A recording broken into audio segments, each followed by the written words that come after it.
In the tapestry of life, where every thread holds a story, America in Black and White emerges as a haven for the voices echoing through the heart of our communities.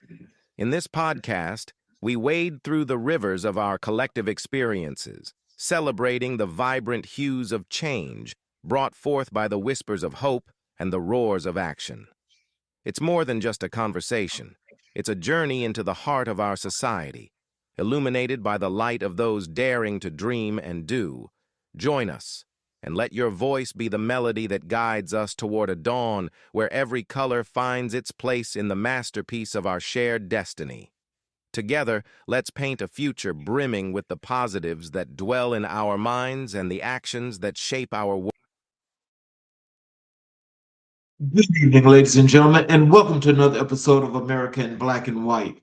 Before we get into our show tonight, what I would like to do is I like to kick off this episode and I'd like to do a reflection of Black history and Mr. Langston Hughes before we get into our show and our guests. Before we bring Jamel into the conversation, I want to pause for our Black History moment, a moment to honor one of the architects of our cultural consciousness, a man whose pen became both a mirror and a megaphone for Black America, Langston Hughes. Langston Hughes was more than a poet. He was a historian of the heart, capturing our laughter, our pain, our dreams, and our determination. With a clarity that still cuts through time, at the height of the Harlem Renaissance, he dared to write about everyday Black life with dignity, rhythm, and truth. He wrote about the beauty of our struggle and the brilliance of our survival. Hughes reminded us that our stories matter, that our voices matter, that our dreams deferred or not still hold power. One of his most enduring messages was simple yet revolutionary. Black people deserve to be seen, heard, and understood in the fullness of our humanity.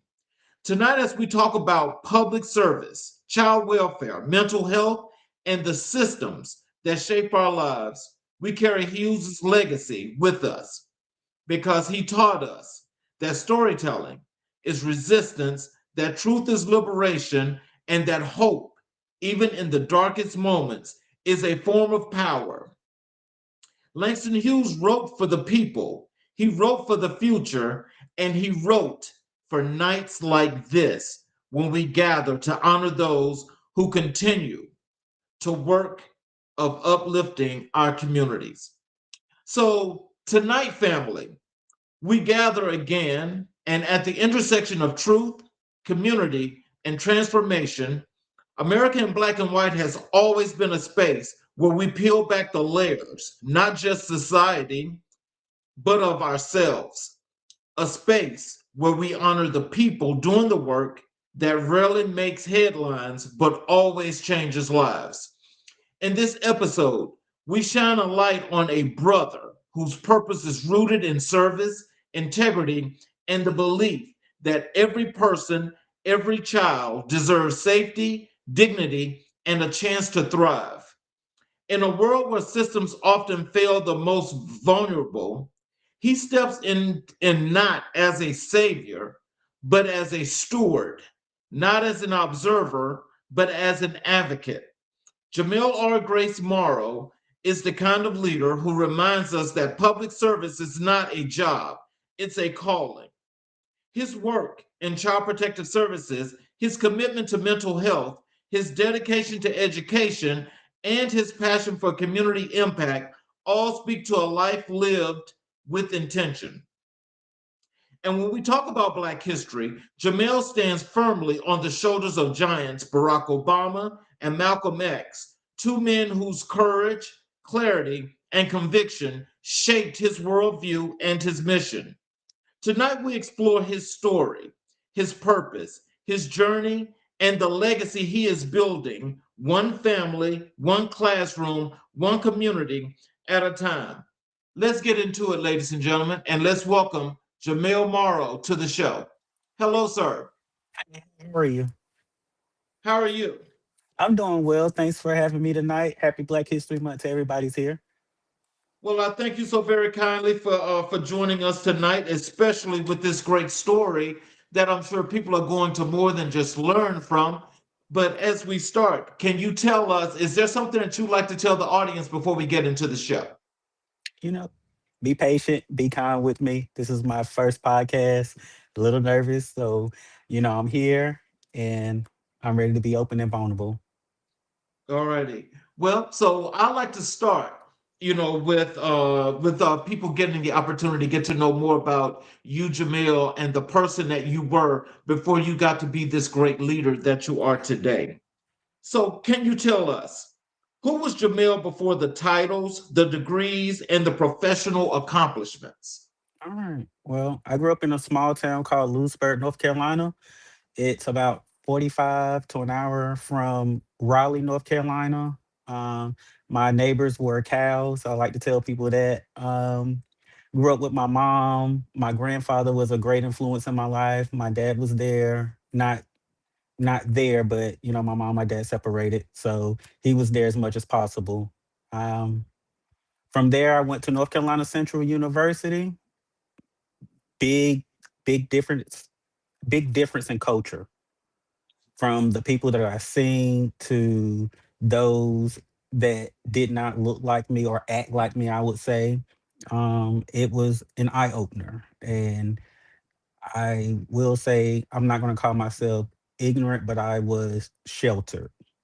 So Durham, North Carolina gave me a lot of lessons, lessons in love, life, failure, commitment.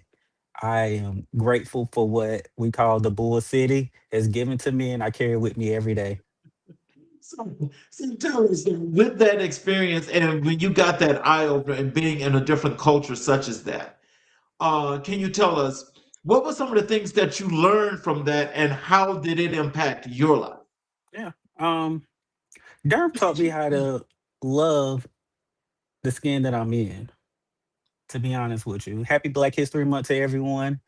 But yeah, Durham gave me an identity that without Durham, I can say who knows where I'll be, who I would be at this point. I give Durham a big kudos. I went to a HBCU for my undergrad and grad school, North Carolina Central University. Big place in my heart. I'm gonna take it back a little bit. I started at Chowan University, which was a PWI, predominantly white institute in Murfreesboro, North Carolina.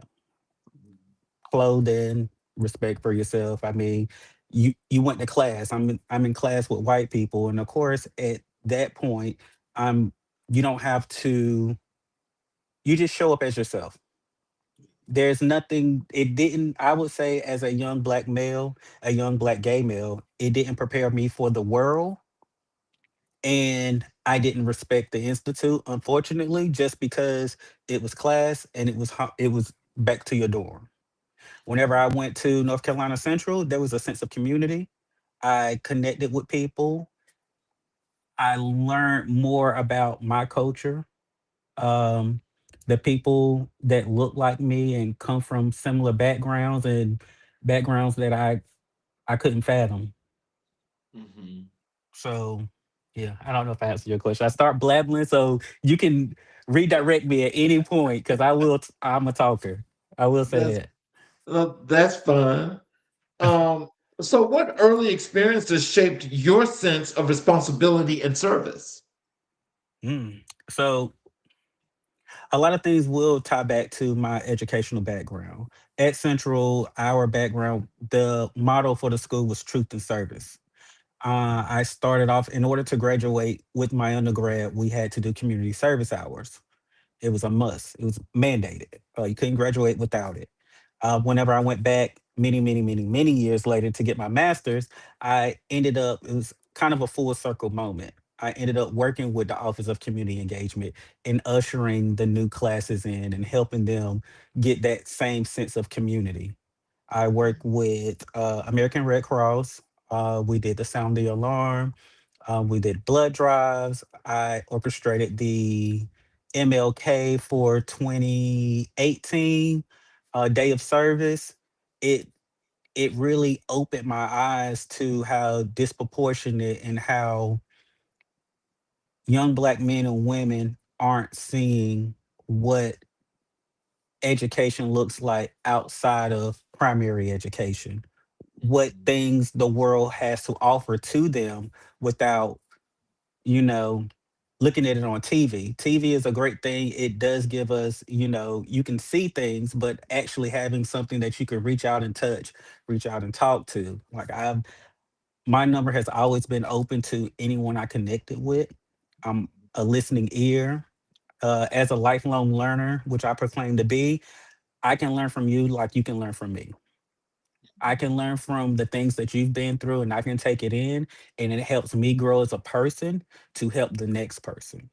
The things I give you, I am trying to, I never want to leave someone in a place worse than where I met them. My goal is to always to uplift and to take each other person to another place, if that Mhm. makes any sense.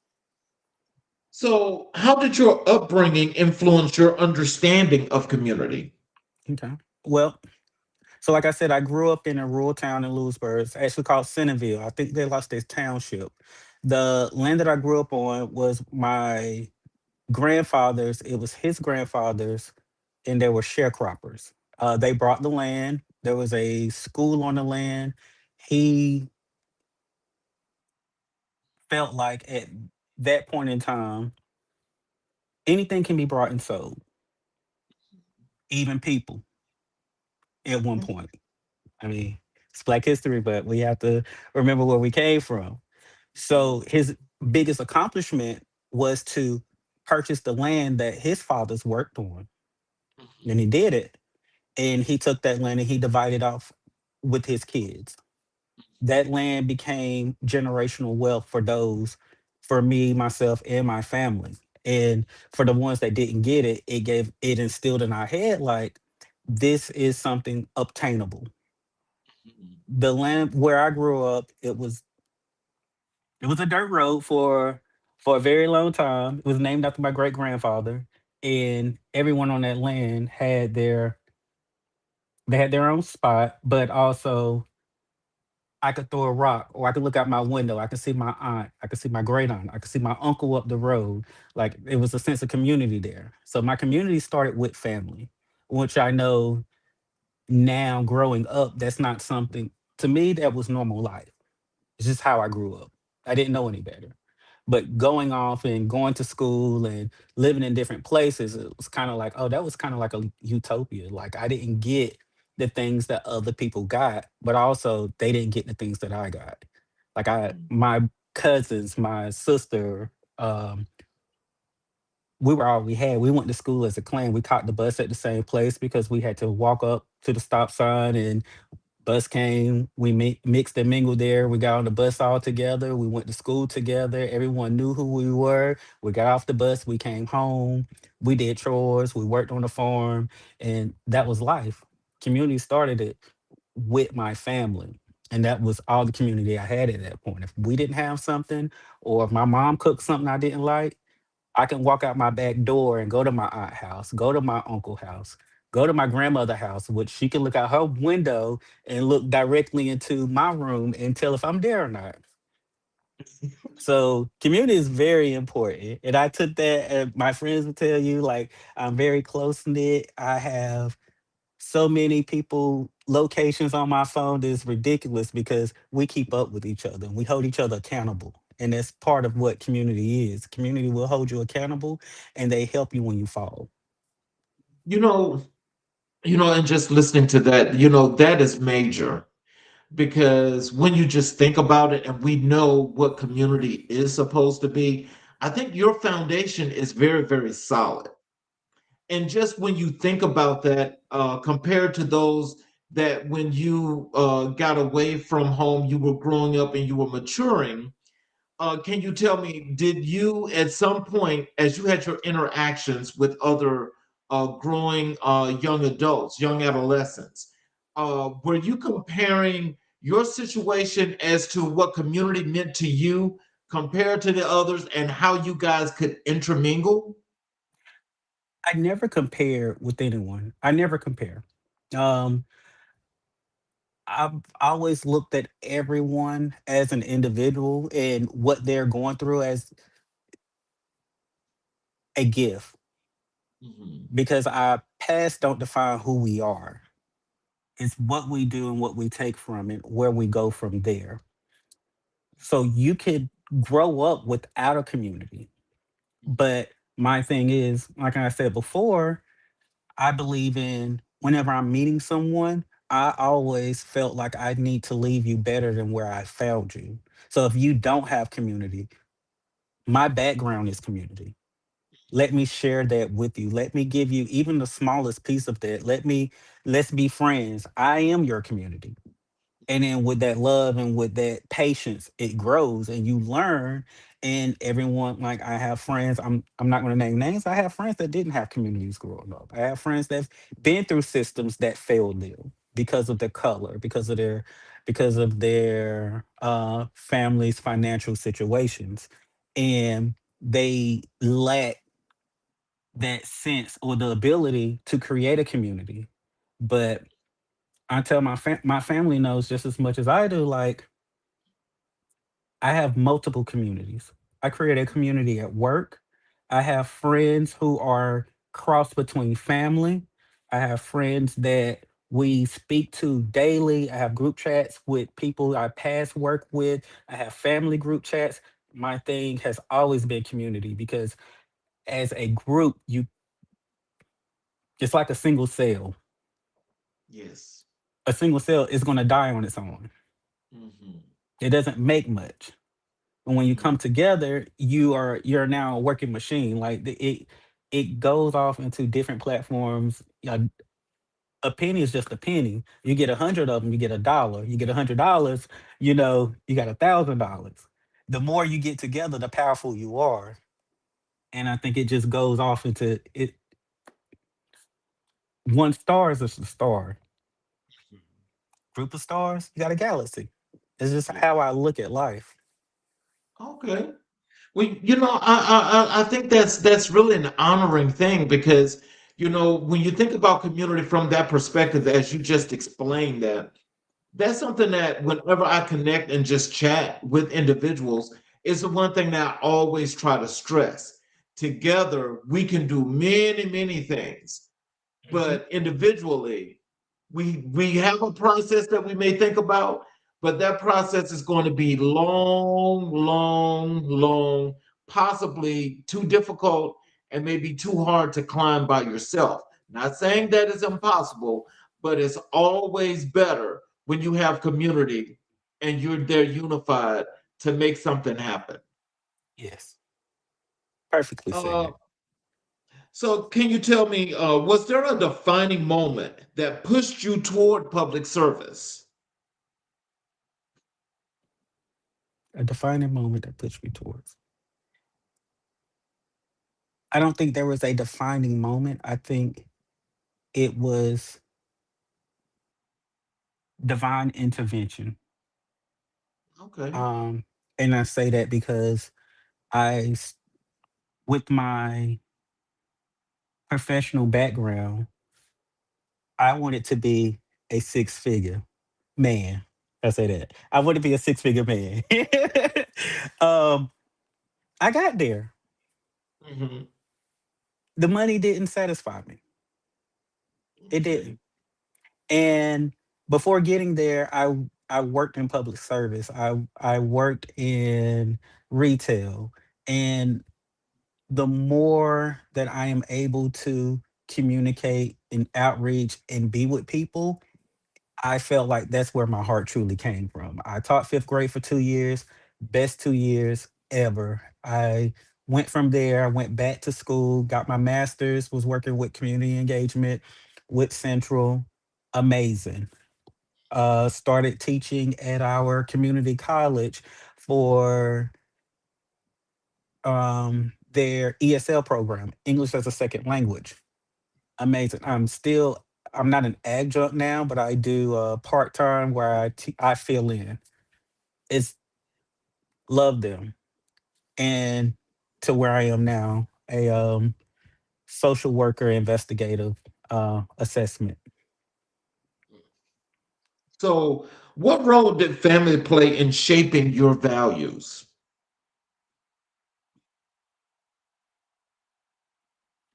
No, so I would say family and education together. Mhm. Because I mean, I grew up in a rural black family. You know, what happens at home stays at home. We deal with home at home. My mom was very keen on when you come home, our home is our sanctuary. Whatever problems the world have given you, we can talk about it, we can discuss it, but don't bring that mentality, don't bring your anger or frustration into home because this is your safe space. Home taught me, or family taught me, that everyone needs a safe space. What that safe space may look like for an individual is on them. Whether it's going to your best friend's house and having a glass of wine and discussing how Jake and Susan peed you off at work today, or going to your step parents' house and let them know how your significant other peed you off. You need a place that you feel safe and comfortable to express how you feel. Mm, I want to be that for anyone in what capacity that they need it for. Right. And with education, it has opened doors for me to move through different spaces so I can connect with different people. Mhm. I mean, again, I think, as we're getting to learn a whole lot more about you, it's really extraordinary to know, that your values have not just taught you to be the great person that you are, but you love the idea of reaching back. It's the reaching back part that's so important because there's so many people in our communities or our communities in general that are lacking resources and things to help make them better. Can you tell me how does that motivate you, to be that much better at what you do?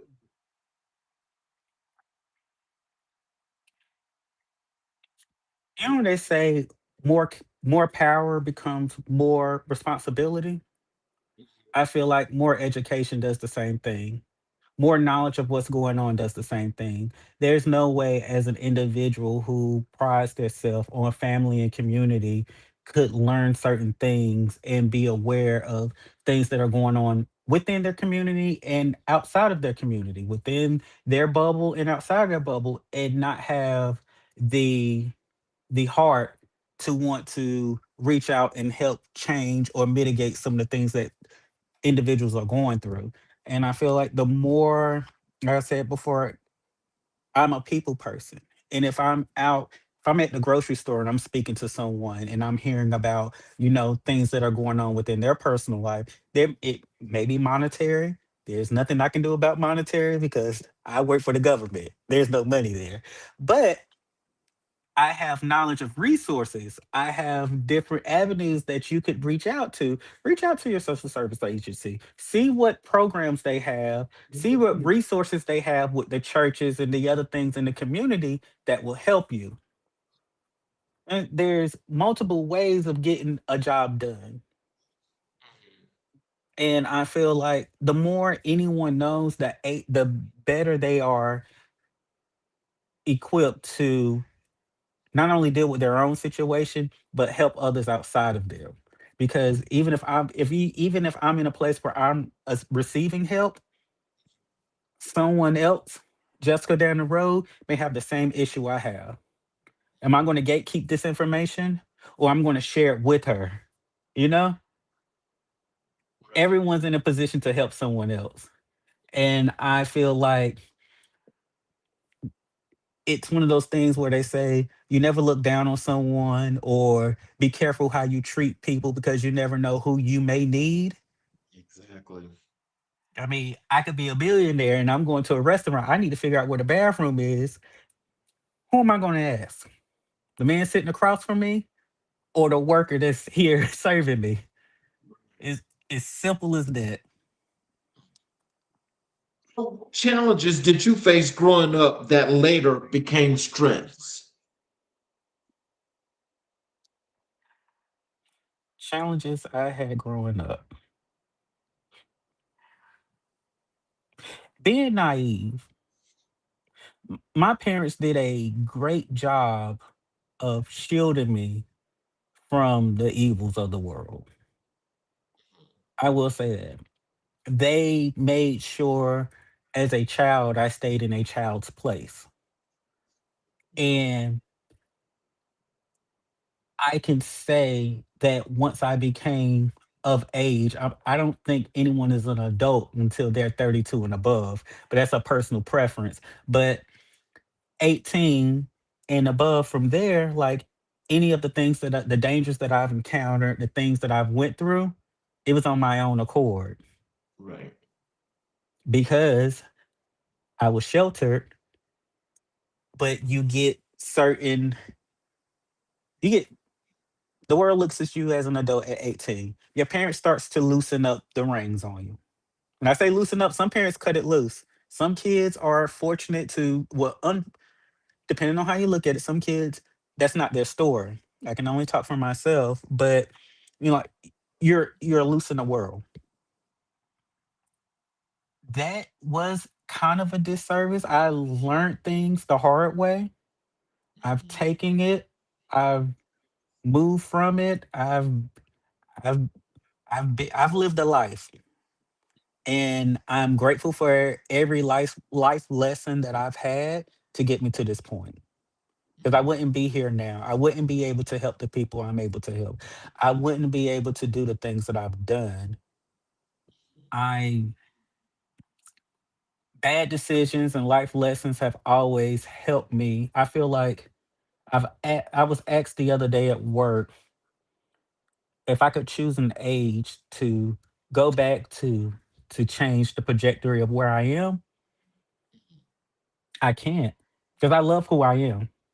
I love what I become, and I'm grateful. And I don't know if I can pinpoint a specific situation that would change everything, if that makes any sense. Yes, sir. But yes, sir. Thank you.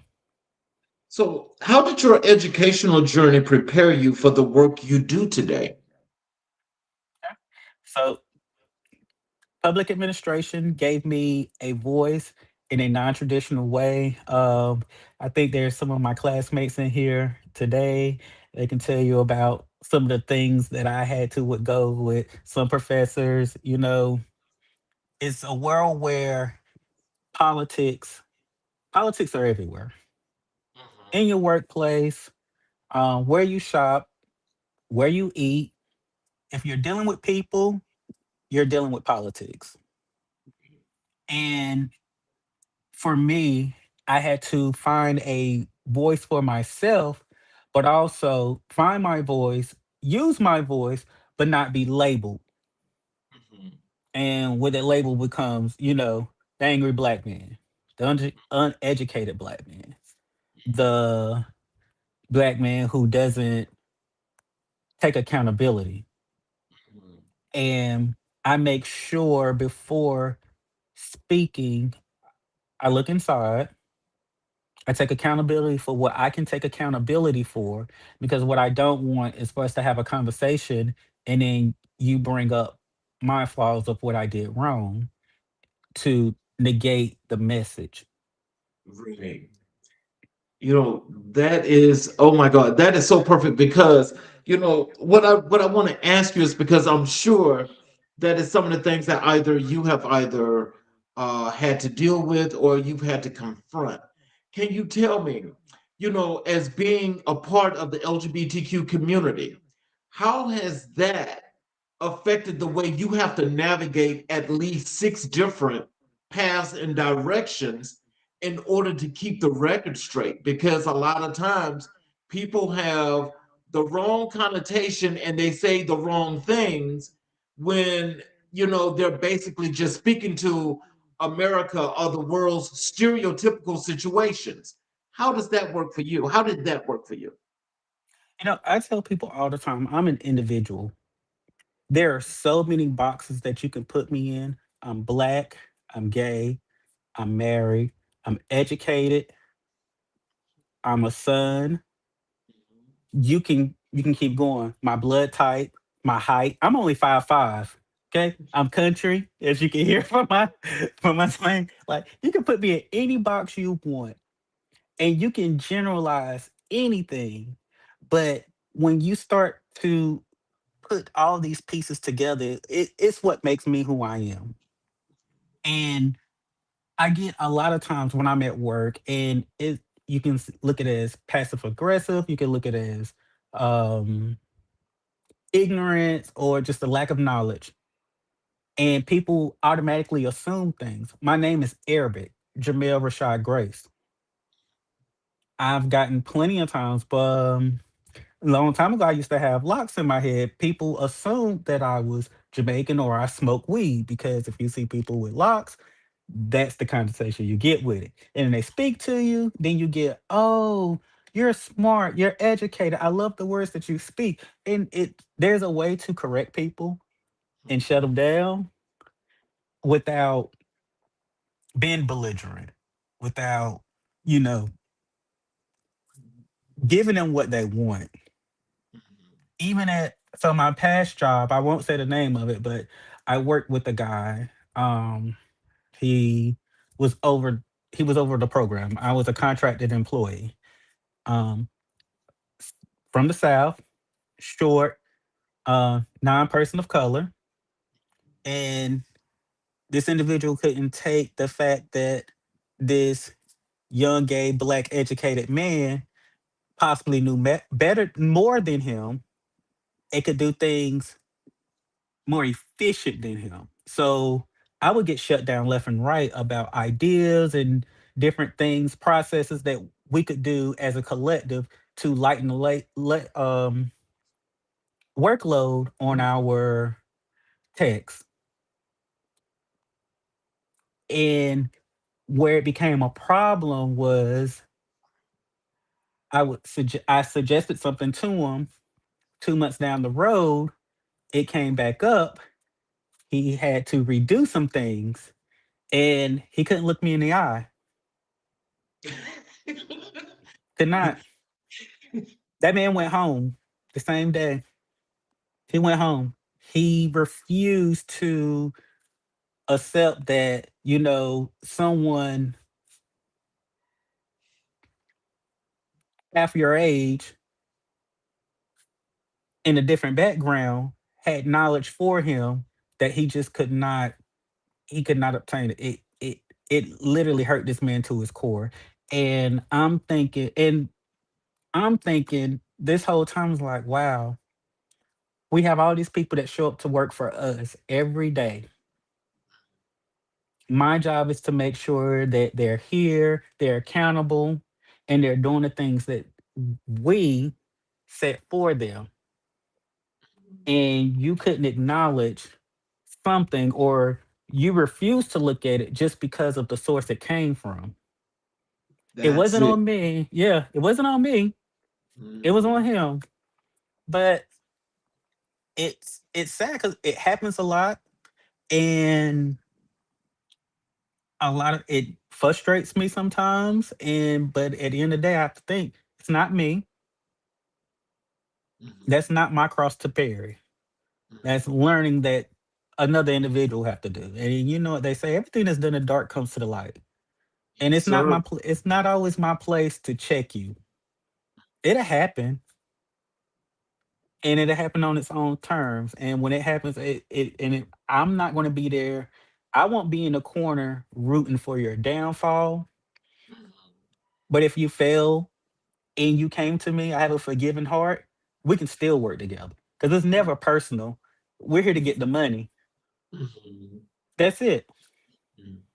But I've got to say that at this point of this interview, what really sticks out to me and what makes me so proud to hear you say is that not only do you represent yourself well, you represent all of the communities in which you're involved in very, very well.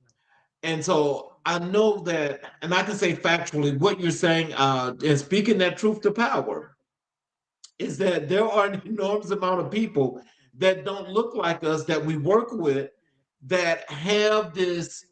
that have this thing to where they don't know you from Adam's house cat, but they have this way of trying to be, well, they want to assert that passive aggressive behavior, that little hatred that they have within themselves, because they know they don't compare.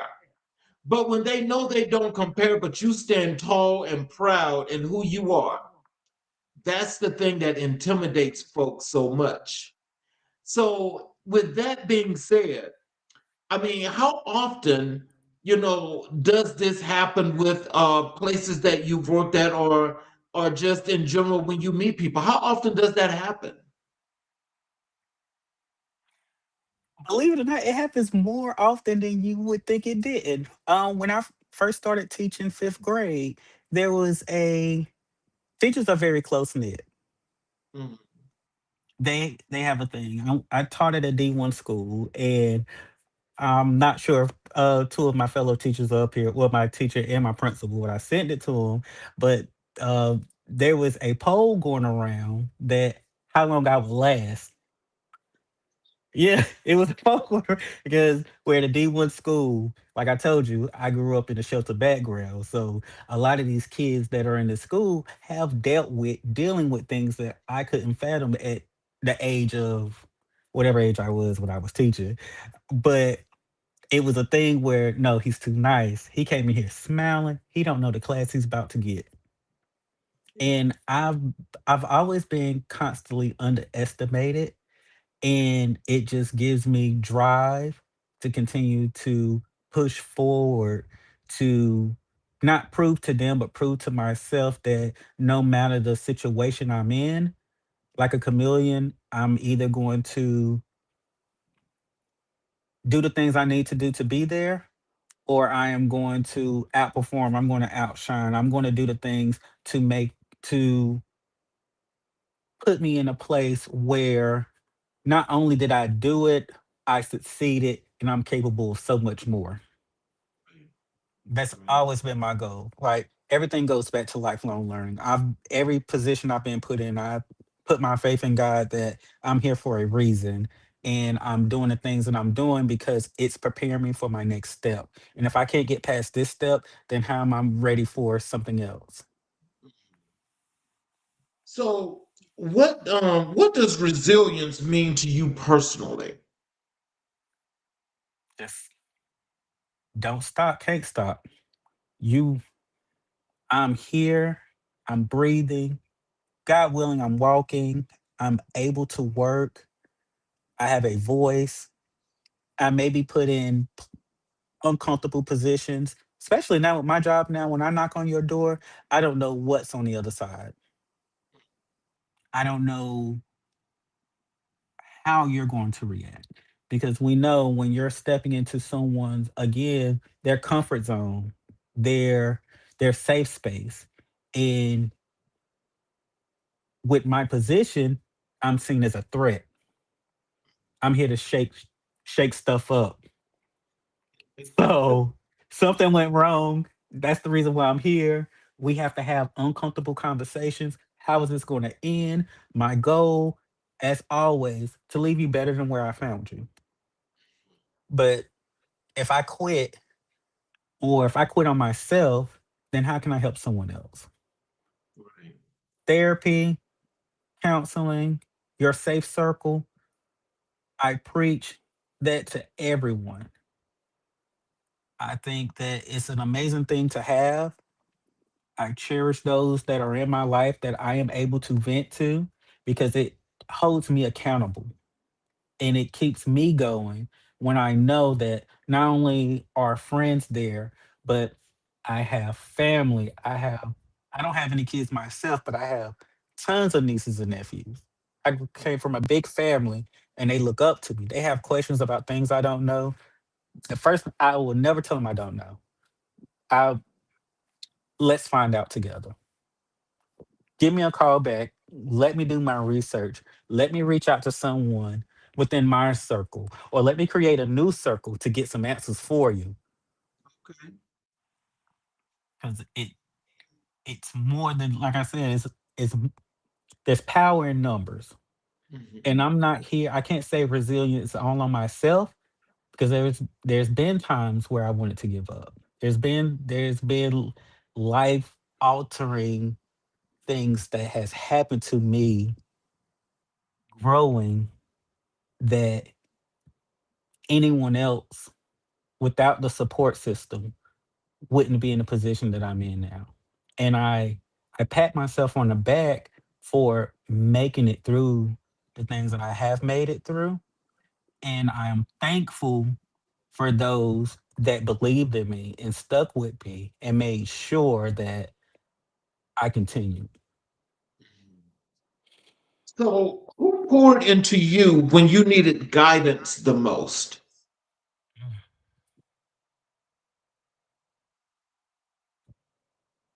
Who poured into me when I needed guidance the most? You trying to start a fight?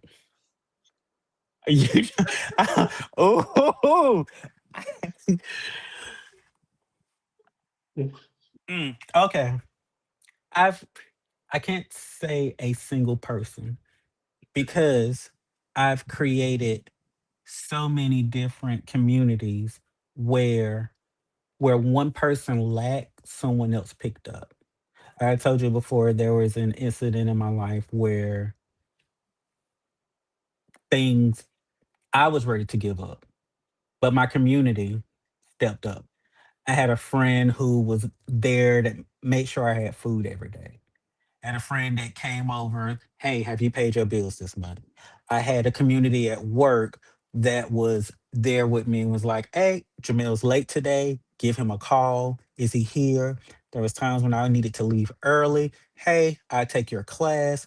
Like my mom, my sister, they were there. My dad, he checked in, he stopped by. My mom and my sister came up there when they came. They brought family, they cooked, they cleaned. It's like I said, I was down bad. And I respect and I love everyone in my community because like I said, who knows? It could have been a breaking point. But with those people saying like I see you're going through things and no one's perfect. I'm the backbone typically. I'm the one with friends. Like I will be emotional with you, but I'm also logical.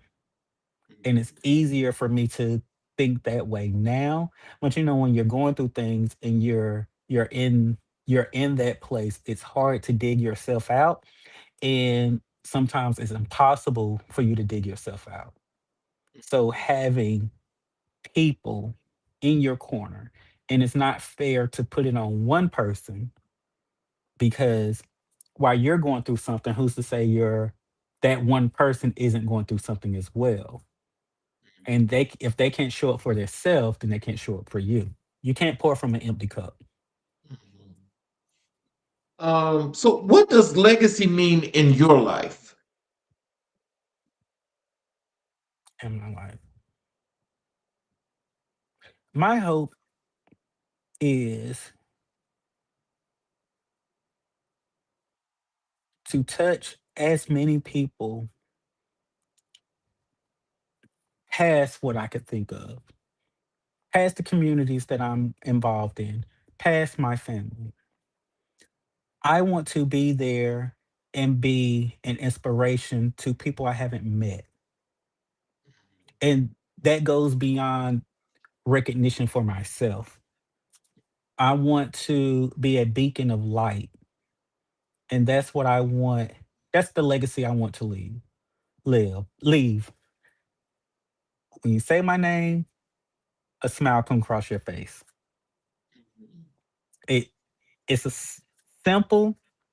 I don't the glitz, the glam, I like my I like my shiny things. That's personal to me. I don't want to be remembered for anything like that. I just want to be remembered for the feeling I gave you when we came across each other. Transition over to your professional journey. Okay. You've worked across multiple sectors. What thread connects all of your roles? People. Everything I've done, every job that I've worked, people. And not a specific group of people. I've worked, like I said, I've worked with children to adults to immigrants to the old and elderly to now families needing resources and disproportionate. I've worked in probation parole for a short amount of time. It's people. That has been the link. And I learned that that is my strength. So, your what drew you specifically to Child Protective Services? Again, I would say divine intervention. My degree was in public administration. My goal was to work with local government and move up to um, city manager, which is still possible one day. But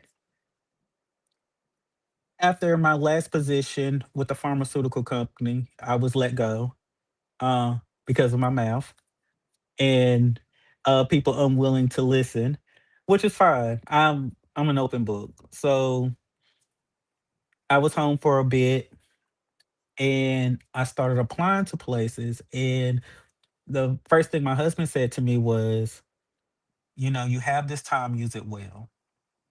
Figure out what your next step is going to be.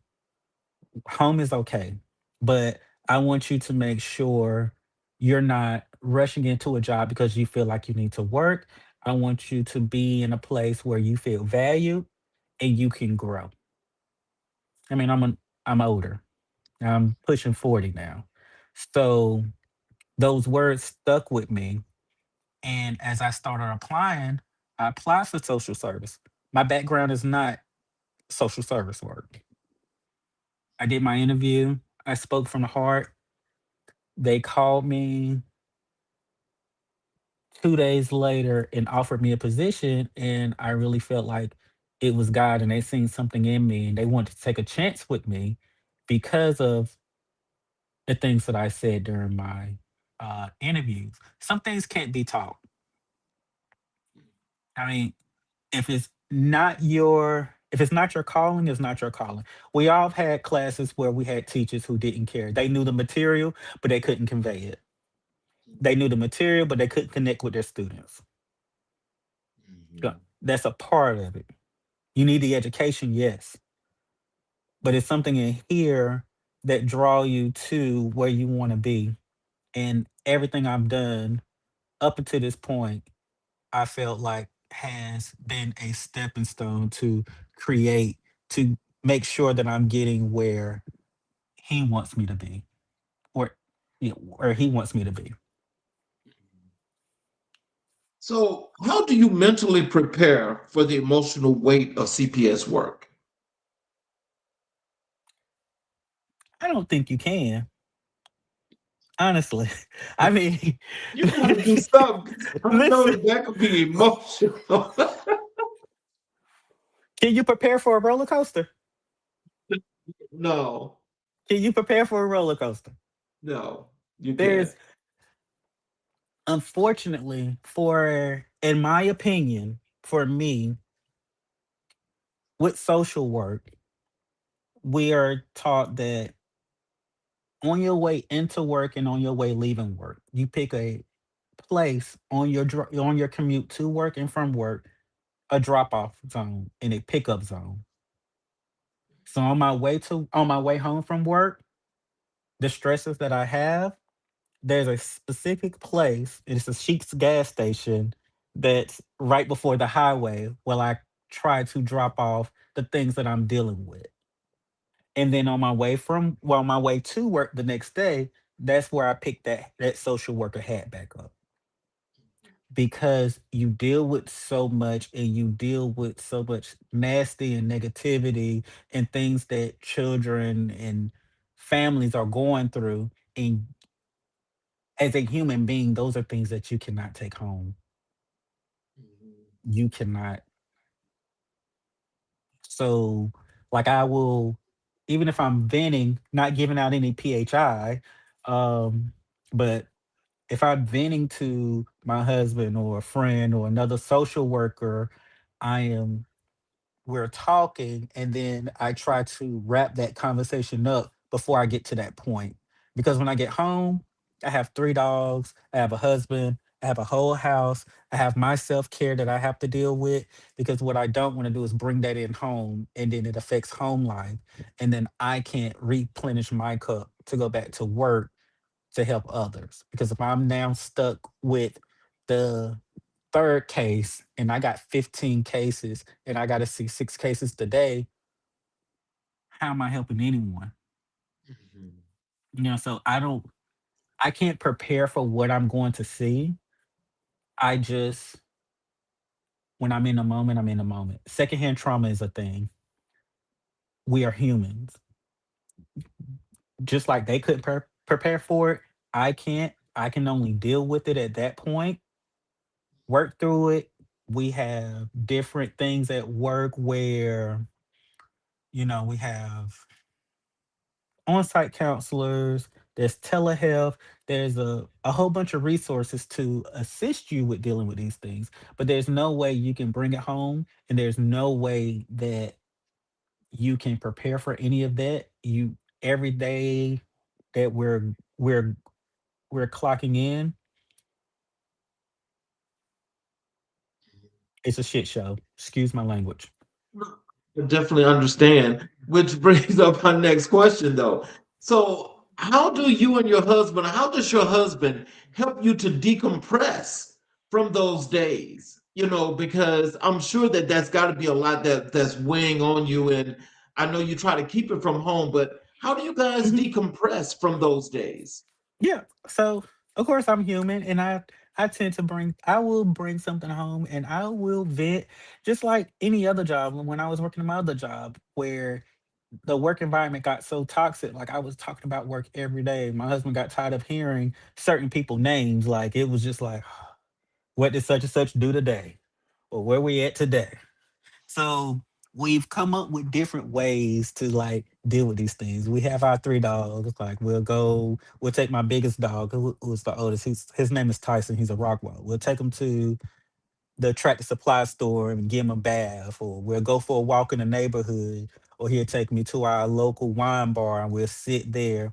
And whenever I try to keep our tough conversations outside of home because it's kind of that same thing. Like if we're going to have a tough conversation, let's go somewhere. Let's deal with it. Let's hash it out because home is our safe space. Right. I really believe that home is where we come to build each other up and lock in and focus on home. Because although I don't have kids, my dogs don't give a flip about how my day was at work. When I walk through that door, they're excited. They're happy. They want to go to the bathroom. They want to round. They want you to pet them. They want to be brushed. There's a whole laundry list of the things that they need. And the same thing with people with kids. Like he understands, and it same thing. Like he has needs. Like I'm the cook of the house. All my friends and family know. Like I cook. He's picking up on it. He ain't the best, but he's learning.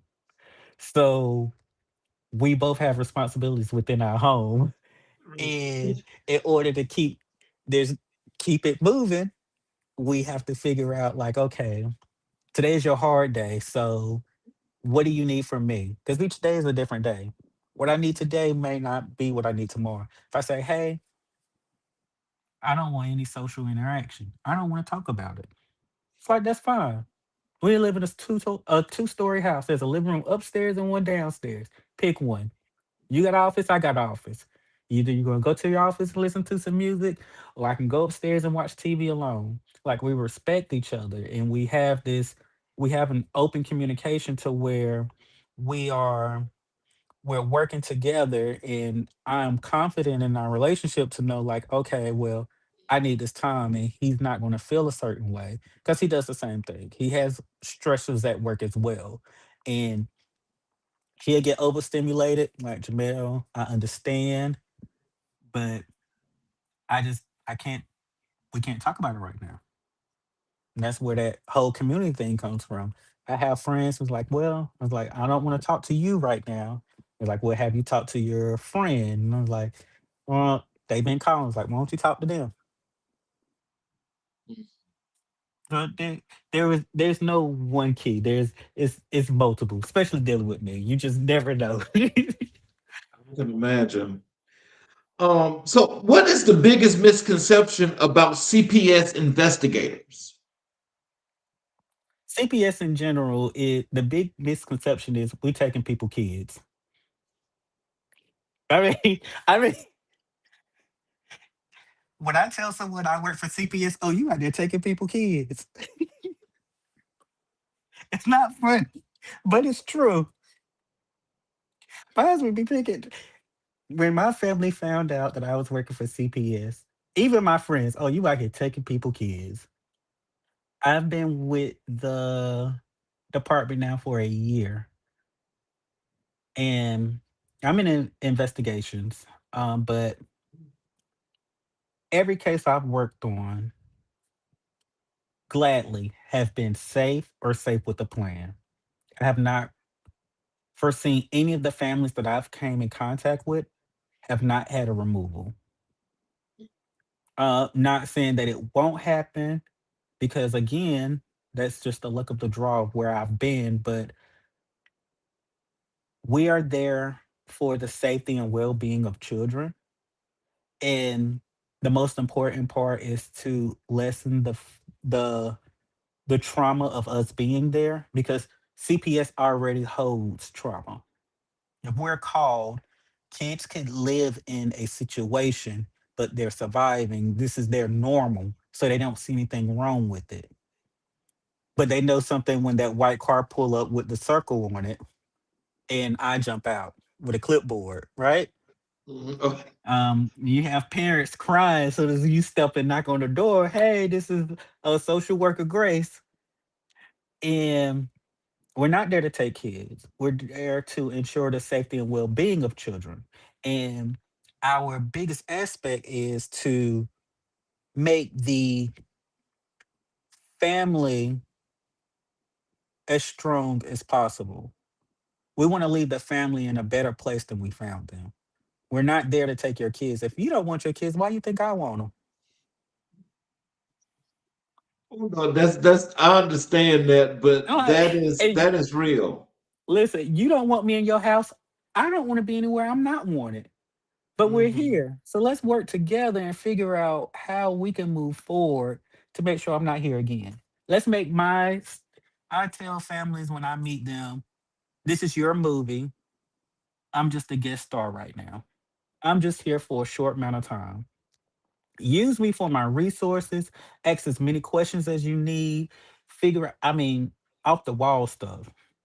Ask me anything. Because if I can't figure it out, I'm going to try to work with you to figure it out. But don't look at it as if I'm here to judge your parenting and your lifestyle because there's no standard for parenting. So Yeah. how do you balance empathy with the need to make tough decisions? Say that again. How do you balance empathy with the need to make tough decisions? Oh, so my cousin called, not my cousin, my husband calls this courageous conversation. Okay. So with tough decisions and empathy, it's different parts of a conversation. Whenever I'm working with a family, there are no surprises with what I'm going to tell you. When we're meeting, we have goals, we have time frames, and there are consequences to those time frames. So if you can't meet these goals at these time frames, depending on what the goal is, then we have to now talk about these consequences. And I don't feel bad because it we all have responsibilities. Just like I said, it doesn't matter what I do when I go to work. When I come home, I still have certain responsibilities for me when I get home. Yeah. Home life doesn't stop. We working. Work and home are two different things. You go to work to support home. I can't mess up at work and come home and be happy because when I mess up at work, I'm going to get dinged for, or I'm gonna get fired, and then home life is going to be affected. If I'm at home and I'm not dealing with things at home, if I'm not helping my husband do certain things, we're going to have issues. I'm going to take those feelings and emotions to work. So it's just being open and honest. I don't have any issues with well at one point I did, but now nope. We can talk about it. We can be adults and we can talk about next steps going forward. Well, so can you tell us this? Because in just thinking about that whole concept, and I know that, there's like a whole sloth of things that just, that you have to use in your toolbox when it comes to making situations better and try to at ease people that get a little anxious. So, what can as we've got a wonderful audience out here listening right now, Mhm. what are some things that you can tell them right now that would make them feel safe and secure? That not only when they see you, but about CPS in general, when you guys come out to do your job as an investigator, what are some of the things you could tell them to be comfortable? You know, okay, so let's start here. We're gonna make it a scenario. I'm not gonna give you a scenario. So when you talk to your doctor about your symptoms and your doctor asks questions, you do more harm by lying, right? When your doctor asks you, "Hey, do you smoke?" You say no, and you know you're smoking a pack a day. Is that helping you? Was that hindering you? So now we're at this point to where if I'm here to help. I have resources. Social workers come with a host of resources, things that you don't even know about, community resources, government resources. Whenever you needing housing or anything like that, because if you have an open case and a social worker stamps their name on it, 9 times out of 10, your name on that list will move up. So it's not to say, hey, let me go out and get me a CPS case so I can move up on this list, but it's saying, hey, you're here. I'm not going to lie to you about the things that my family needs. Let's be open and honest. Let's have a communication. Let's work together because you are the expert on your family. Be honest with me so I can help you. I am here to help. I'm not here alone. This is my job. Look at me as a server. I'm serving you what you need. There's no need to feel judged. There's no need to feel like I'm here to automatically take your kids away from you.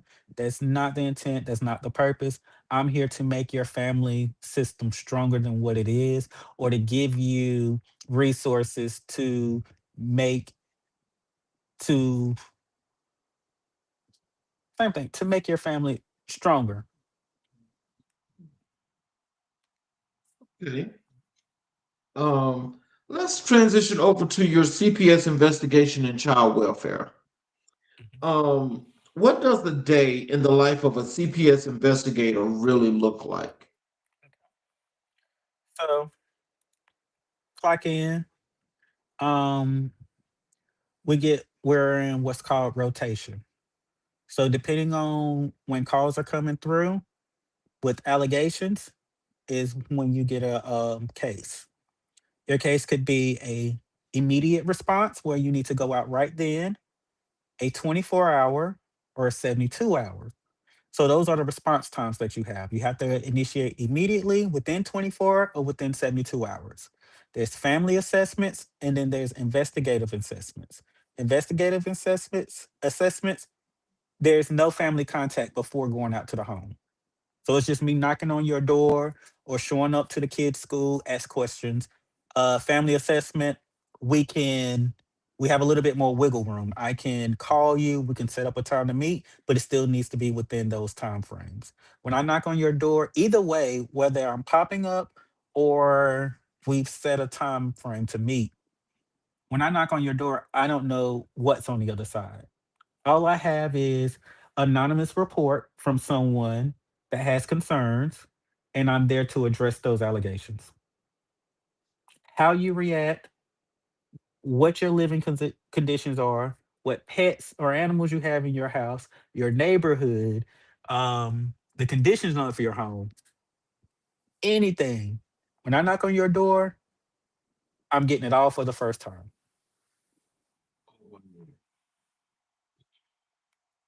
But so I do understand though, as you're saying, if like in these situations though, if there are indeed resources that is needed, when you show up, it's the time to ask. Yes. And we're there. So a normal CPS case in the state of North Carolina, on average is 45 days. And then anything after 45 days, it goes to in-home services. And which can go from the 45 days all the way up to 9 months or even more. And then also you have the cases where kids are moved to foster care, and then your foster care social worker is with the child until they age out or they're adopted. So how do you build trust with families who may fear the system? So I feel honesty. Mhm. Honesty. My goal, like I told you before, I want to make sure that there are no hidden surprises, there are no hidden agendas. We're going to talk through this process from beginning all the way to the end. When we first meet, I give you there are three closings. There is CPS not needed, service provided, CPS no longer needed, and CPS services needed. They're safe, safe with a plan, and unsafe. Safe means allegations are fake or it's fine. Safe with a plan means we're going to do these things and the family will be safe. Unsafe, unfortunately, is removal of the child. We will talk through all of these when I meet you. You will sign your paper. I give you a copy of everything we've talked about. You have my information, my supervisor information, the director of the program. You can Google their name and get that. There's checks and balances and accountability. And what I don't want to do is fall short on my behalf because I'm dealing with people's livelihoods and lives, the emotional well-being of children. So I'm going to make sure I'm checking every box. And while I'm doing this, I'm making sure you are with me and we're going through this together. Like we're working through this together. So, what are the biggest systemic barriers you encounter?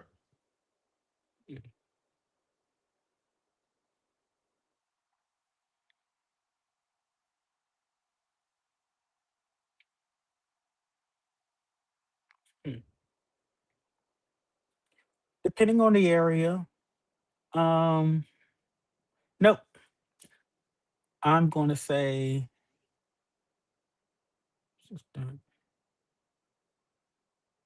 mental health. Oh, okay. Mental health. It's been a reoccurring thing here lately, but it's and this could go into a whole nother conversation. And I'm going to try to keep it above ground. But when you're dealing with families, and you say, let's say, there's a drug use allegation within the home, and you're doing your research and you're doing your background, you find out mom's schizophrenic, mom is not medicated or don't have insurance, she's self-medicating, street pharmacy. No one knew anything until mom lost her job and couldn't buy the things that she needed. So it snowballs. So instead of dealing with the issue that mom has issues, because just because she has mental issues doesn't mean that she's not a parent or she's not able to parent her children adequately. The issue comes in is that Mom has mental issues and she needs resources for it. But now you're chasing your tail because not only do you have to find available resources for her, but you have to find resources that will work on a sliding scale or have free therapy or psychiatrists that will work with this um, population Okay. to assist mom. But then also while assisting mom, you still have to make sure the children are in a good place while mom is getting the help that she needs. But yeah, mental health is it, there's a mental health crisis. I feel like it's everywhere. It's a big thing.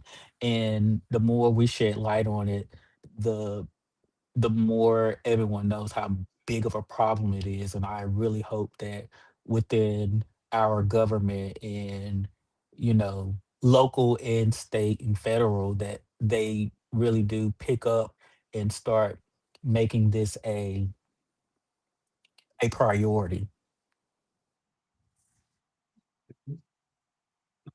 So, can you tell us how do you approach cases involving trauma or crisis?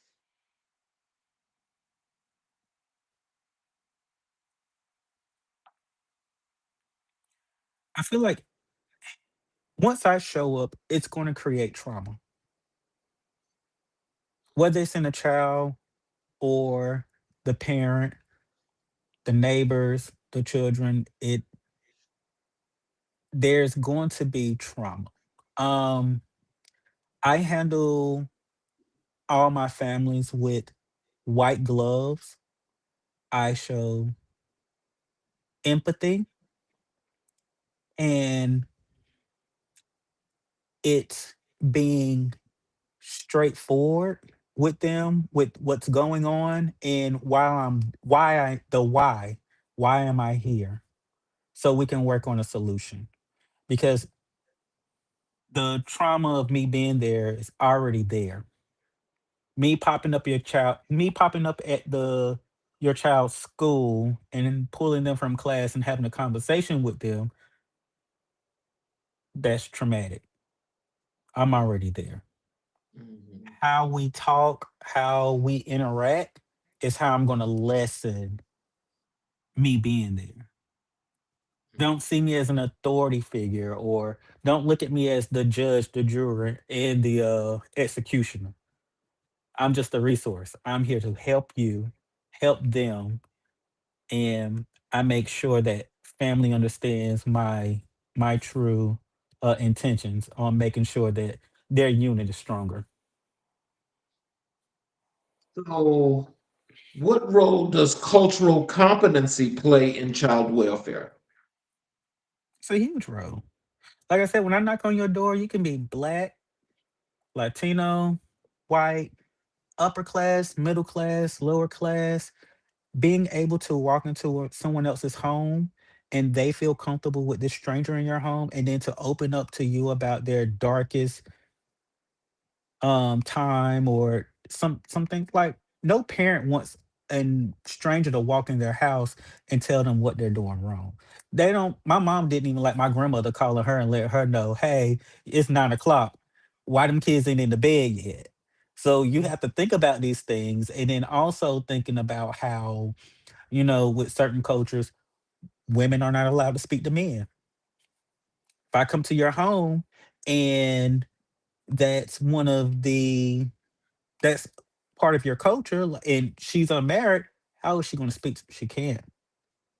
So I speak to the ones I can, and I was like, hey, can we set up another time where I can bring a female coworker with me and speak with her? I'm going to respect you. I mean, I'm not going to tell you, oh no, you have to speak with me. This is the law. Like, no, I'm in your home. I'm going to respect you. If I walk in your house, the first thing I ask people, if the floor is clean, hey, do you want me to take off my shoes? And something as simple as that, like people like, thank you so much. The last person that was here, or I was skeptical about asking you, like, no, I'm coming into your home. And if this is what is expected of guests in your home, I am a guest. So my shoes are right there beside everyone else's. Okay. So, how do you collaborate with law enforcement while maintaining advocacy for families?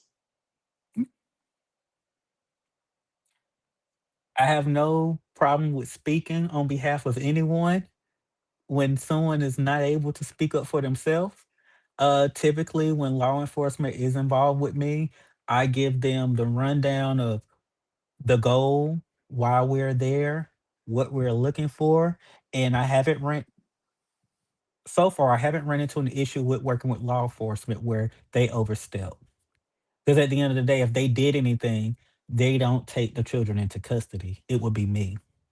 Mhm. So they're more respectful and law enforcement with CPS, in my experience, they respect the work we do because it's dealing with kids, and we're trying to lessen um, trauma. So we're working in a way that's not as forceful as law enforcement, but they're typically there as backup. They're not in front. They're in the back.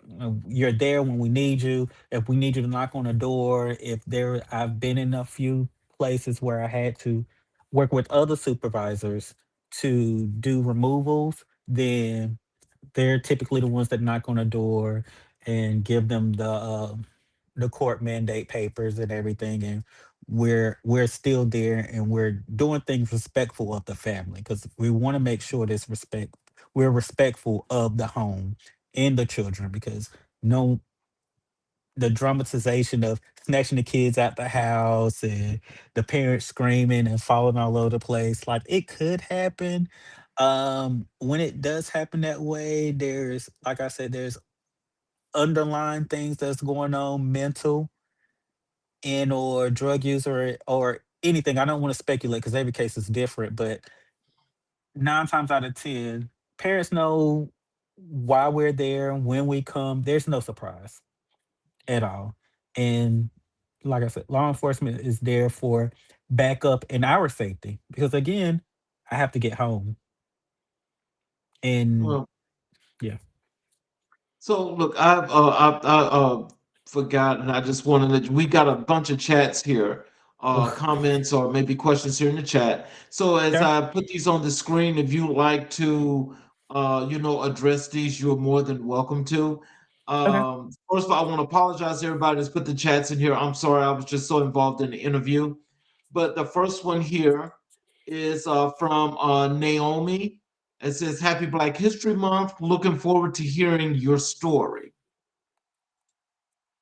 We've got, this is only Jamar. Happy Black History Month.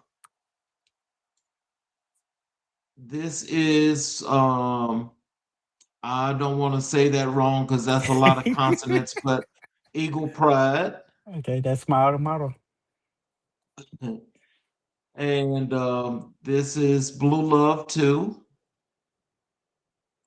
Uh, And this is uh, uh I don't know how to say that. I may be saying that uh, this wrong too. it's Shanita. That's one of Okay. my we we were in our master's program together. Great person, love her. Okay. And we've got this one here as well. It says Happy Black History Month. That's my stepmom. Okay. And we have this one from Lamarius. Happy Black History Month. All right. Um, we have Legacy. Let's see. We have Community is so important for us as Black people. This is Naomi again. Yes, definitely. She's a she's a clinical social worker, a Okay. counselor. And we've got I think this is Tammy Walker. I just shortened that. She says definitely have to share information and able to enable our community to better themselves while also allowing them to be the horses that drinks the water you led them to. Oh my You have God. any comments for that? I listen, that embodies what I do as a social worker. I can lead you to the source. I can do everything. I can coach you there, but at the end of the day, we all have our own responsibility of drinking that water or doing the things that we need to do to better ourselves. Because I'm there to assist you to getting to a place for you and your family. So I don't know. That was thought provoking. I like that. Thank you, Okay, and Tamila. then and this is Tamila again. She says, "You're definitely an inspiration through your growth, both life wise and education." Thank We have Naomi again. She says, "Here to get the money and get the job you. done." And she says, "That's right. Can't quit on yourself and got to take care of the mental and emotional health." Yeah. Uh, we've got Tamila again. She's looking at you with the LOL. I wonder what I said to make her do that. Here is Naomi, LOL, definitely trying to start a fight with that one. That was the pouring into you question. Yeah, okay. Um, Tamila says, "You're definitely one of my backbones, inspirations, my ear with a mouth. Love you, stink." Oh God. Is that a nickname for you? I guess so. I ain't heard it before. Um, Here is, like you said, divine intervention. That's from Naomi. Mhm. And okay, it's definitely hard work and lots of twists and turns. Yeah. No day is the same. Yes, got to leave it all at the door. And secondhand trauma and compassion fatigue. I feel that deeply. Self care is very important with working in any mental health field as a professional. Um, we live by it, and it's a reminder every day just because of the work that we do and the things that we see. It as a human being, you can't not feel certain things for individuals. It becomes a norm. It has become a norm to watch adults cry for me, and that's something that I can't get over, and you never get used to it. But dealing with it, and like I said, my biggest thing is showing compassion and empathy, and also being upfront and honest about the things that we're going through. Okay, and she goes, LOL, jump out with that clipboard. Oh, And we have this one from Tanette. It says, "What are the main factors you consider when deciding if a family is ready for reunification? How does CPS support families in addressing the issues that led to removal?" okay. So with CPS, it's not a one person do all. There are three different stages. So there's assessments, which is what I do, and assessments and investigations. Then it goes to in-home services. So in-home services will work with the family from 45 days to 6 to 9 months. And then from there, if there's a removal, you are giving a um adoption or not adoption. a foster care social worker. While the child is in foster care, they have monthly court ordered appearances. During this time, social workers still work with the family with things that they need to do.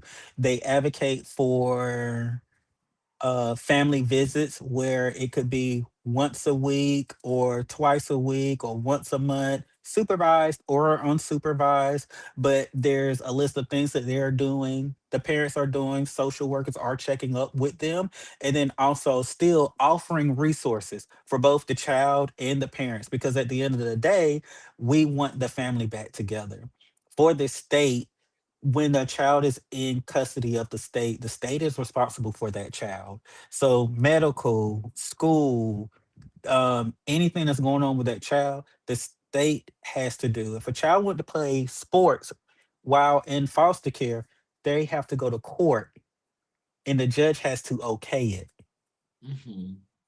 So the goal is always for reunification, and we are always working towards making sure families are back together. And if not, then the next goal would be to have this child adopted, to have a family and a place to call their own versus still being in the system and relying on this. Because if you're still in foster care, no matter how old you are, you're still having that monthly visit at court until you age out or you're adopted.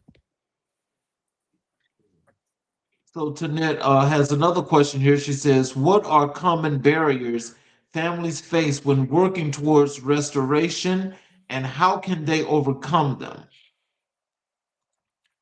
There are no common barriers because every family is different, every situation is different. There's no streamline of, okay, I've seen this happen, we're going to do this because it worked for this family, so it's going to work for you. There's no such thing. Every family is treated as an individual family. um Barriers that one family face it could be the same barriers, but the circumstances around it could negate the resources that you get to assist you or knock out resources.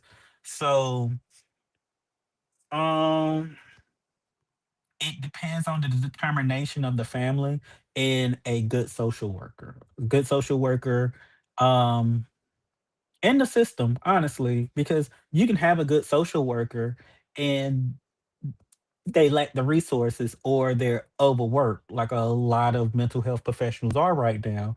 I want to do the best I can for this family, three, but I got 39 other families.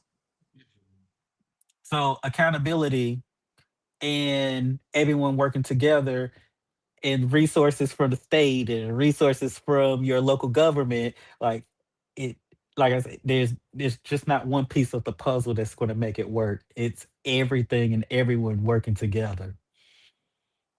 Okay, Naomi says there's a huge mental health crisis right now.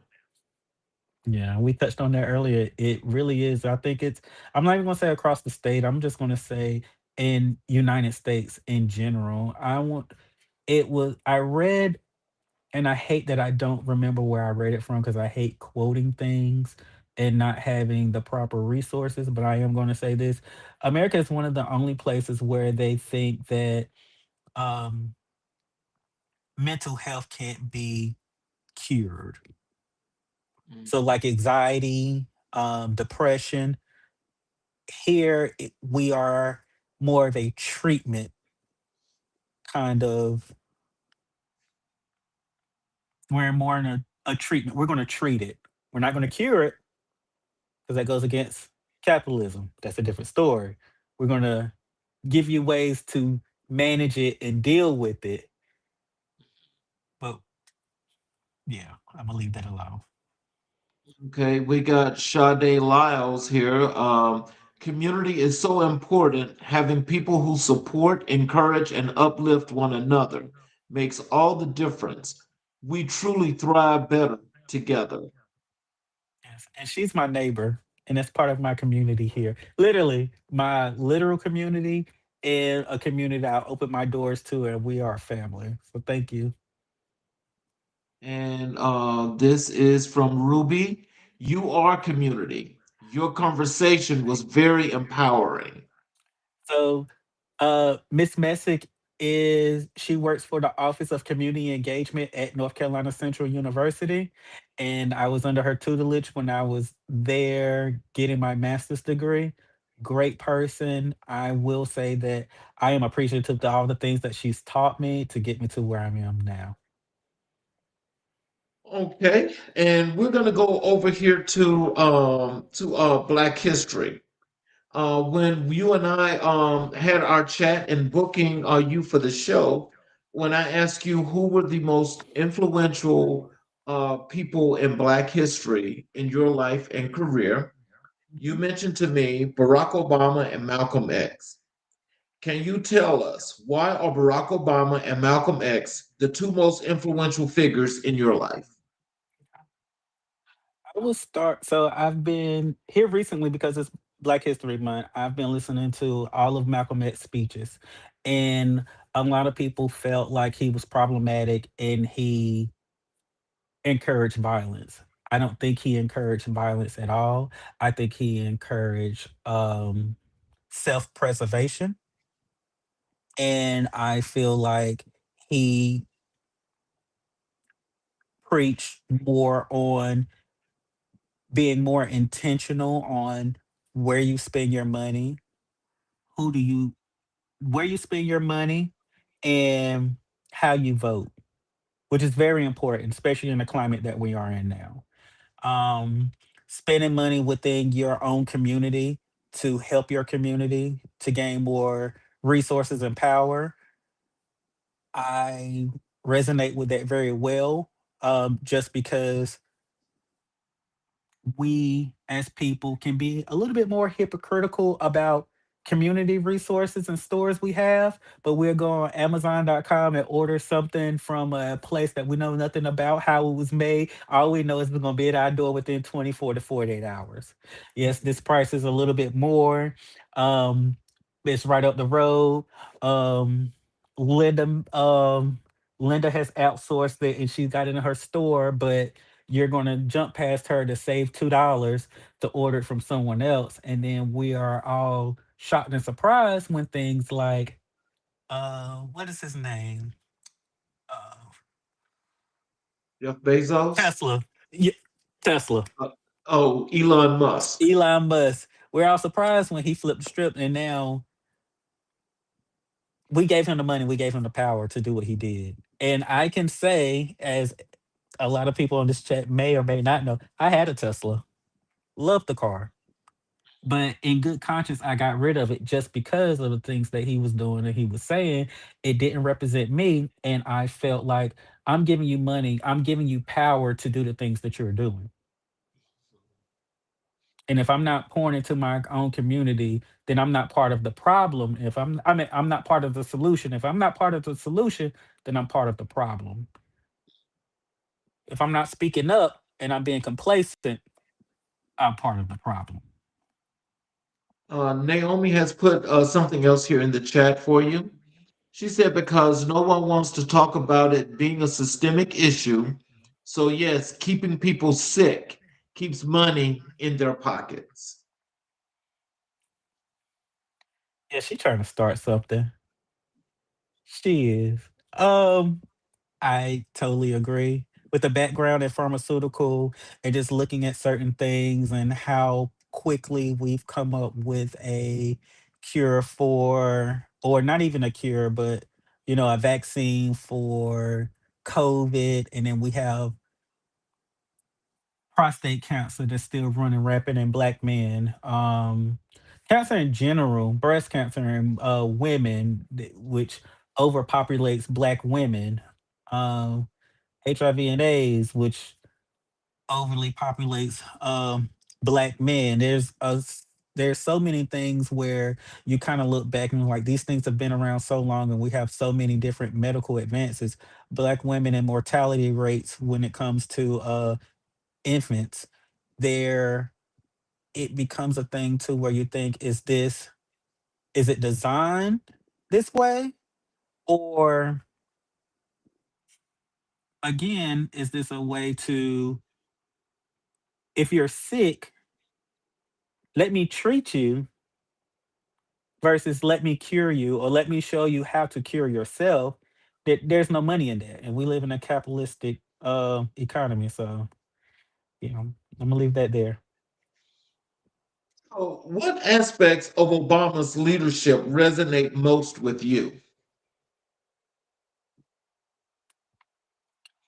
What resonates with me with Obama is one, how he carries himself. I see a lot in how I operate and how I move. I mean, it's totally on a different scale. I'm not comparing myself to Obama at all. Let's clear that up. But the things that he had to deal with, and knowing that he's a black man, because he is a black man, and was in this place of power, and the scrutiny that he was giving during the term that he was in office, and being able to, I'm not going to say he turned the other cheek, but being able to overcome that or not give light to it made a huge impact on me, on how I maneuver at work, and how, and the things that I decide to give energy to when responding to people. Because someone always going to have, I mean, they talked about Jesus, they talk about Beyonce, they talk about everybody. They talk about Obama, they talk about our current president, good and bad. I don't think there's anyone in history who's only gotten good talk. And I'm gonna say that, and possibly Mother Teresa, but I'm pretty sure people don't call her out her name too. And who am I to think that I am that good of a person that no one will have anything negative to say about me? Pretty sure people are going to have some notes and things about this interview now about, well, you could have did this, or you should have said this, or you should have spoke up on that, which is fine. I'm always open for growth, for engaging conversations. Leave me better than what you found me. And I think that was his whole thing, and his legacy is that, for me, you do the best you can with what you have, and that way you have no regrets. So, what teachings or philosophies of Malcolm X guide your work? Mhm. It goes back to that step with social work, that self preservation. And Malcolm X always said that knowledge is power. A lot of things that whenever I'm listening to his speeches, he's able to correlate power to, you know, how many people are in government, who elected them, where did they come from. He goes back to their background. You can't make an informed decision without being informed.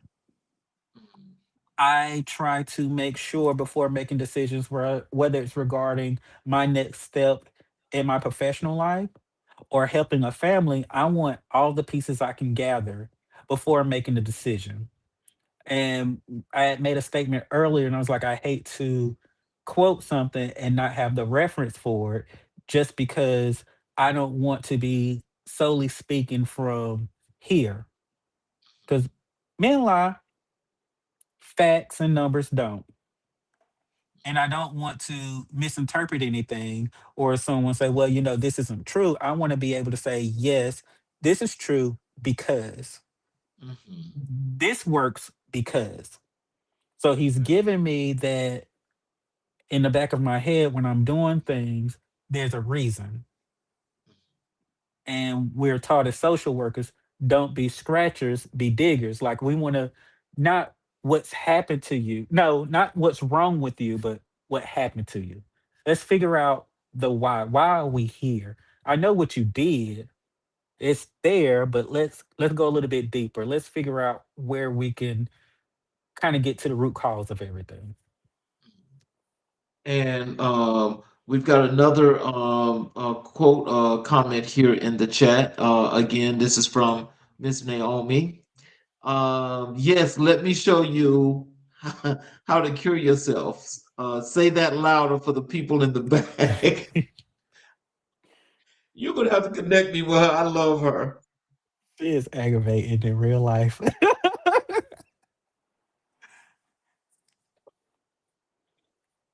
I love But I her. will. Definitely will.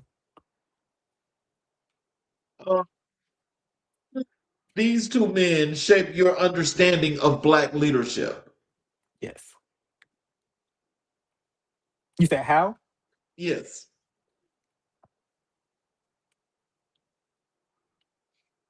You had asked me a question earlier about how I would maneuver with diverse cultures and responsibilities being was it culturally competent, and whenever I'm walking into someone's house, I feel like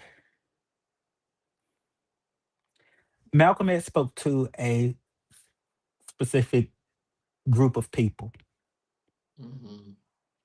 He was unapologetically himself, and he did not code switch. You got what you got. Mhm. I don't code switch.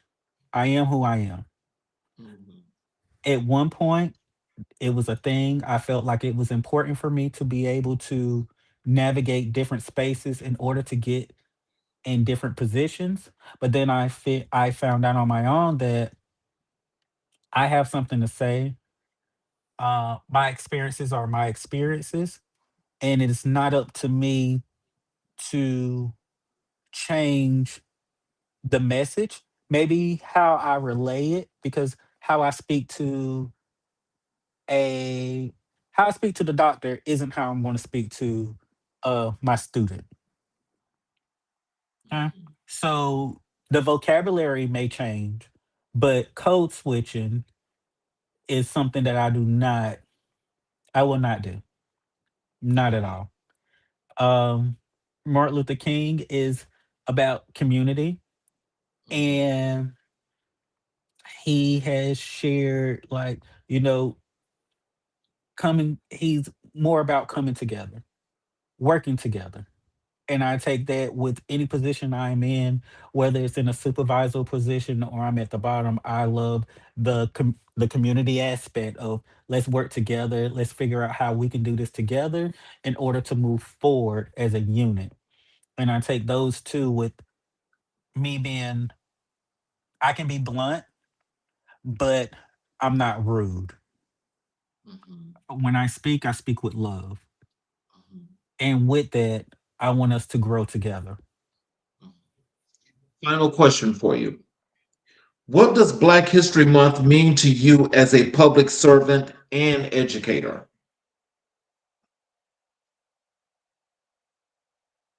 It shines light. It shines light. We have so other than Black History Month in February, we have the Day of Love.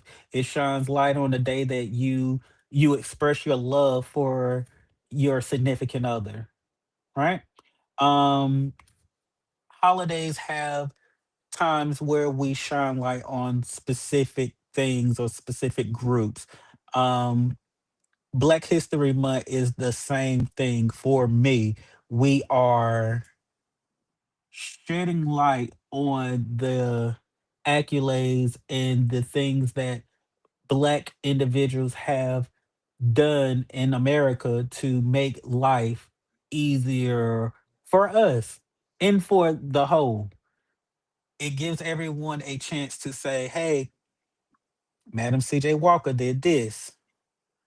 Um, Rosa Parks, and excuse me for, using the run of the mill names, but like Rosa Parks sat there so it started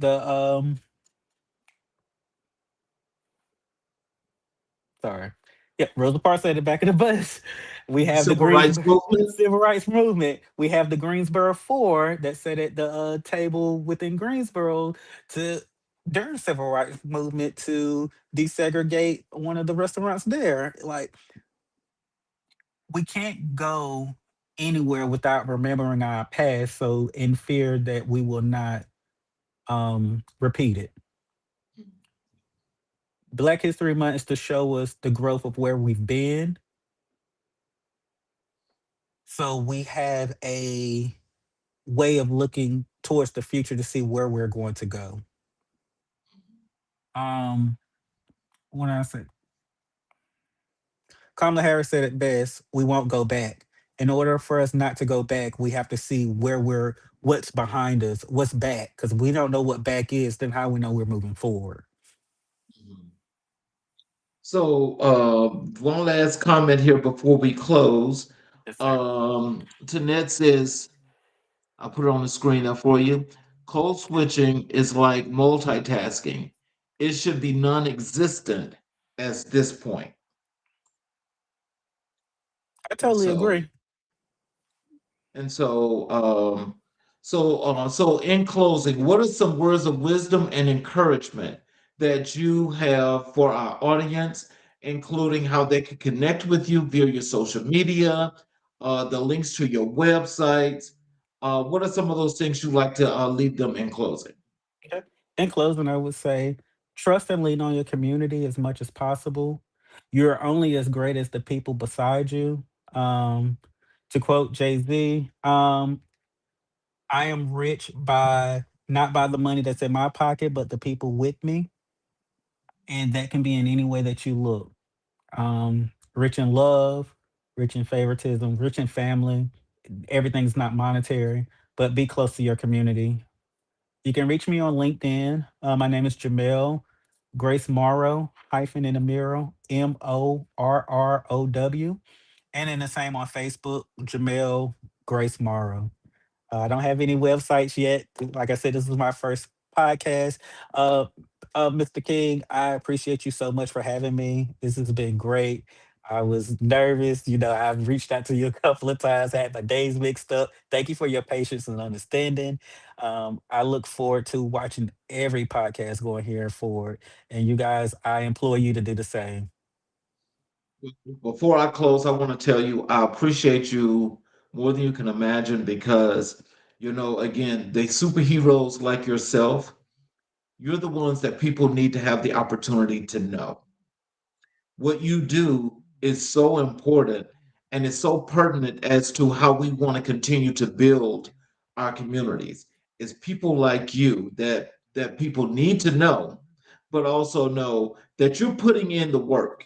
And while you're putting in the work, you know, there's a reason behind that.